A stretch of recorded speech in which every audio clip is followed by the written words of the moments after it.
The first behavior that I'm going to show the proofing process for is the place command, but bear in mind that you guys don't have to go through this process in any particular order, meaning that if you need to focus on proofing your down and that's your high priority, you can do that first. This is not, this process, it doesn't depend which behaviors you do first.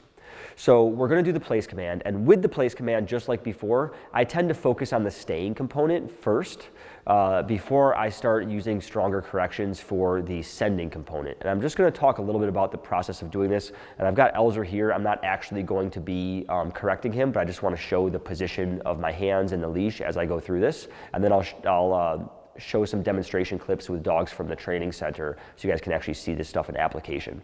So with Elzer here, he's probably not actually going to step off the place, but if he were to, essentially all I'm going to be doing is using the leash with a little bit more of a pop instead of just a steady applying pressure and then sustaining it until he goes back. So if he were to start stepping off place, I would just give a quick pop upward using that active hand in the same position that we were in during the conditioning process. Now, sometimes what happens is you give that quick pop and it definitely startles and motivates the dog, but they don't necessarily know what to do right away. And so what I'll do in those contexts, rather than popping the leash again or getting more strict or more firm, is I'll initially give that quick pop, and if the dog doesn't jump back right away, I'll follow it up with softer pressure. So it'll be pop and then pressure, and I'll hold the pressure, and once the dog shifts back, they go back. After several repetitions of this, the dog should get the idea, and that first pop should drive the dog back into the appropriate response. That's really what we're looking for here.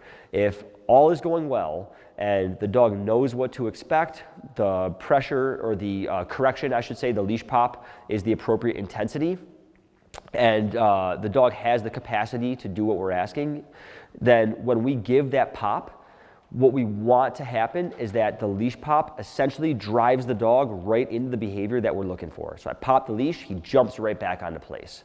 That shows you that the dog understands what they were corrected for and what to do about it. If I go through this process and after multiple repetitions I pop the leash and the dog still doesn't know what to do, either I need to go back and just do more foundational work with reward-based training and with lighter leash pressure, or I need to adjust the intensity of my correction. You should be able to tell whether the intensity is appropriate or not based on the response of the dog. Meaning if my dog steps off place because they see something on the ground and I pop the leash and it barely breaks their focus and they're still just staring at whatever that distraction was, then likely the leash pop was not strong enough.